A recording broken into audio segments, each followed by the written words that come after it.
Welcome to a special edition of Medicine in Meadville. I'm Duane Koller from Meadville Medical Center, and I'm holding a poster today because it's Stroke Awareness Month, and we're going to talk about stroke.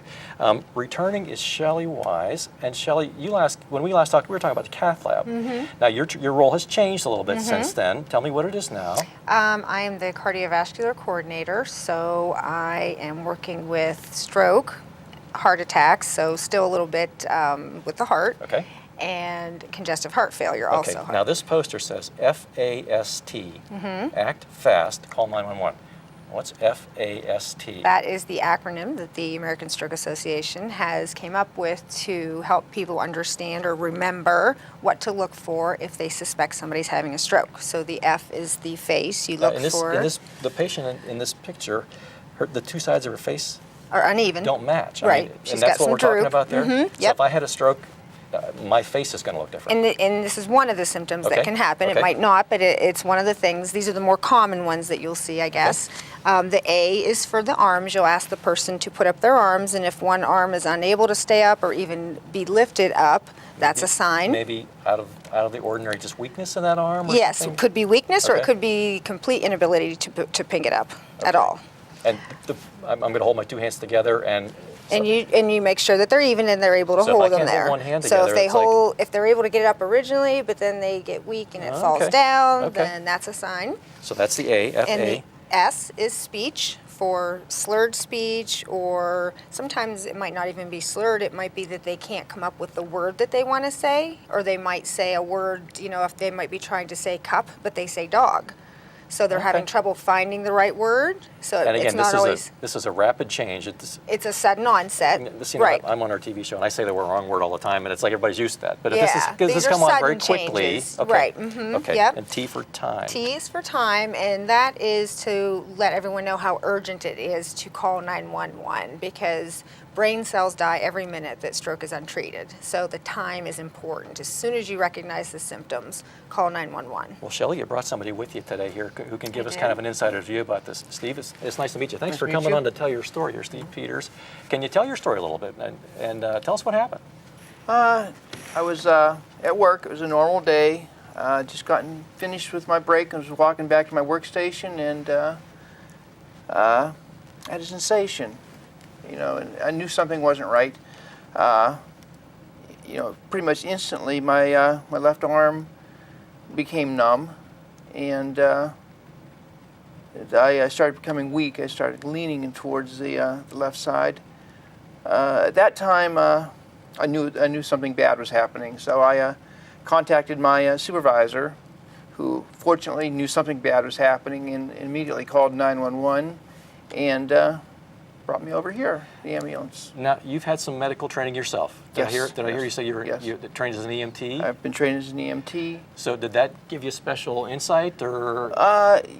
Yeah. The odd thing about it is one of the organizations I belong to, we just taught a CPR course, first aid course. Okay. And we'd just gone over this in that class, in medical emergencies. Had you heard the FAST? Had you heard the face, certainly. arm? Yes. Did that come to your mind? I mean, right away, whenever? Yes, it did. Really? Yes. Wow. Is that, Shelley? I don't think that that's always the case. Does that happen very often? I don't think it does. I don't think that the awareness is out there. I think Steve's been lucky that he's had the information out there that he, whether it was through his training or his wife as a nurse, actually here at the hospital. So I think he was lucky.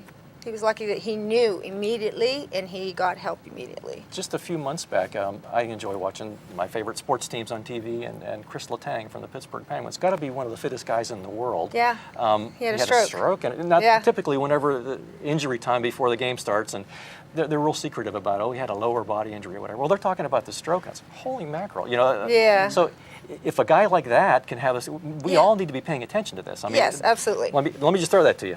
Everybody needs to know about this. Even if it's not you, maybe it's your spouse, maybe it's a coworker, maybe it's a... And I don't know his story. I don't know what caused his stroke, whether it was a congenital heart defect. I think that's what the story was. Okay. I think I heard later. So chances are he might have had what Steve has, which is called a patent form anomaly, is the hole in your heart that doesn't close when you're born. It actually makes you at a higher risk for stroke. However, 25% of the population is walking around with that, and a large amount of those people don't even know it, and they'll go their whole lives without knowing it. It does put you at higher risk for having a stroke, but like I said, some people don't even know that they have it. Now the T on the poster for time means you need to get to somebody as quickly as possible. Talk about that for a second. And we're talking like an hour, right? Isn't there a magic hour? Well, once they hit our door, Okay. if they're a candidate for a clot-busting medicine called TPA, we try to get that within 60 minutes of them hitting the door, which we did with Steve. He did his part, and we did our part. The ER was wonderful. They all worked very fast. They worked together. Dr. Craneling recognized right away what was going on, got a hold of our neurologist. They got the TPA ordered, and he was able to get the TPA. Steve, tell the story. When you ambulance, it's got to be interesting to get a ride in an ambulance Yeah, from a well, different perspective. yes. I also took EMT classes years ago, and we had part of the training was what happens in the ambulance or whatever. So you probably had that too. From Sure. A little different scenario when you're the one in Certainly the bed, was. right? Certainly was. Yes. It's over in Fifth Ward. I worked at New Tech Tooling, and the ambulance. I know that my supervisors were a little anxious. They were pacing, and went out the road looking for the ambulance. But yeah, the ambulance got there, did some initial vitals, loaded me, and it's you get a little bit of time to think about things. But like I said, I was pretty sure what was going on, just simply because of, I had basically lost all control of my left arm, and I was weak enough on the my lower extremities that I couldn't stand up by myself. So the medics loaded me in the ambulance and brought me into the medical center. I didn't even stop in the ER. I think we went right to CAT scan. Yeah, And I think so, yeah. got back and Shelley, let me jump to you on that. There's more than one kind of stroke, and the CAT scan There is a is. critical piece of this, right? Yes.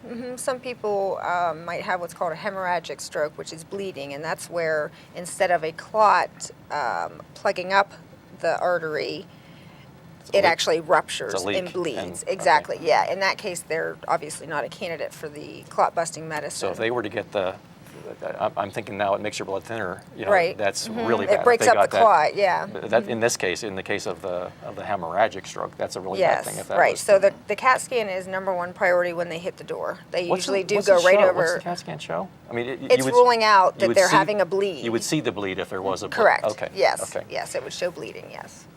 Okay. So keep the story going, Steve, if you would. okay. So then as soon as I got a CAT scan, things started happening real quick.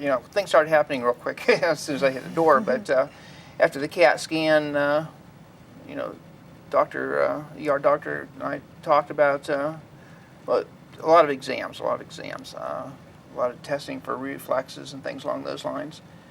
And then they decided that I was a candidate for TPA, and I received that. And actually, I think things started coming back really quickly after TPA. Really? Yes. Okay. I had no control over the hand, and I started able to move the hand and the fingers right after the TPA. So Shelley, let me jump back to you again Mm-hmm. with your nurse hat on here. So my hand is weak, but this is an issue of blood flow, and it's an issue with my brain. Why is my hand, what's going on there? Why is my hand weak?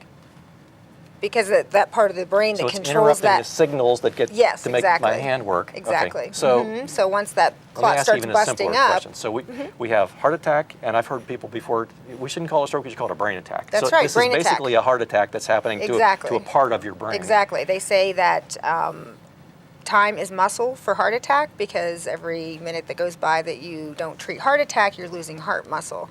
Same with the brain. A brain attack, time is brain. Every minute that goes by that you don't treat a stroke, you're losing brain cells. Okay, so in Steve's case, we got to that decision, we got to that information very quickly, which is great. So you had the shot, and you started to feel some improvement right away. yeah, I think so. Yeah, I was able to start moving my fingers right away. I still had little control with my arm, but I was able to use my fingers. I'd be able to squeeze my fingers. Yes. Now, when you get to that stage, what was going through your mind at that point? I'm in Were you- big trouble. Okay. Yeah, it's one of those deals where you start thinking about all the things that you may not be able to do again. And he works with his hands, Yes, so sir. being able to use his hands was important. So at the ER, we've got the decision made, we've got the progress being made very quickly and so on. how soon do you start to think about the recovery piece and the, getting me back to normal kind of the angle of this? Well, after they're in the ER, you What start happens next? worrying about the rehab. What happens next? So you go to the ICU. Anytime patient gets TPA, which is that clot-busting medicine, they go to our ICU for monitoring. He actually moved out of the ICU fairly quickly. I want to say the next day. The next day, yes. And then was on the telemetry unit for, I believe, just one day before he went to rehab, correct? At Grove Street, moved to rehab? At Grove Street, yes. Okay. Okay. Now, we have had patients who have had a stroke who have gone home because they have not needed rehab. It either self-resolved on its own, whatever symptom they had, or they go home with that symptom and hope that that goes away in time. Okay. They may even get some outpatient rehab. But Steve did go over to Grove Street for his rehab. Well, Steve, what was that like? Back in the ambulance again to ride over to Grove Street? Okay. I You got a was lot on of a- ambulance yes, rides yes. around. Okay. Yeah, never been in an ambulance before, and never Probably spent hope time in never. a hospital before, and I got the full workup. Yeah, we went back over to the other hospital, and boy, they work you over there. When I first went over, I was on like an elliptical machine. I couldn't hold on to the one handle for the arms, and Did it feel like a weakness or like you just couldn't no control it control at kind all. of No a thing? control at all. Okay. Okay. you want to move your arm, and it just doesn't do anything. Okay. So, Interesting. yeah, it was inpatient rehab. It was I had both physical therapy, occupational therapy, and speech therapy. So I had a lot going on, and it was. I think each one of them was 3 times a day right at first. Wow. So, So they didn't leave you much time no. to No, it was a read lot the of Reader's work. Digest or any of that sort of stuff. No. You were busy when you were there. I was busy, yes, and they're good people. They're pretty insistent on not giving up and working hard. So What was the next step? How long were you at the rehab center there? And a little over a week, I think. okay, and what was next after that? When I got to the point where I could be discharged, I was discharged, and then I was in outpatient rehab for 2 months. And that was I think twice a week, 3 times a week. I was Not in- quite as intense as before. Not. the actual sessions were fairly intense. It was just like 3 times a week. So I've asked this question to our therapist before. Shelley, I'm going to ask you this one too, but I'm going to physical therapy, and it's like, oh, someone's going to rub my neck, and it's going to be. It's not like that. It's they're pushing you to what your limit is, and then we want you to keep pushing that limit to get you better, right? Yes. So it's not fun and games. No. So No. go ahead. And remember, his symptoms were actually, or his residual from the stroke was mild compared to some, and he came in as quickly as possible.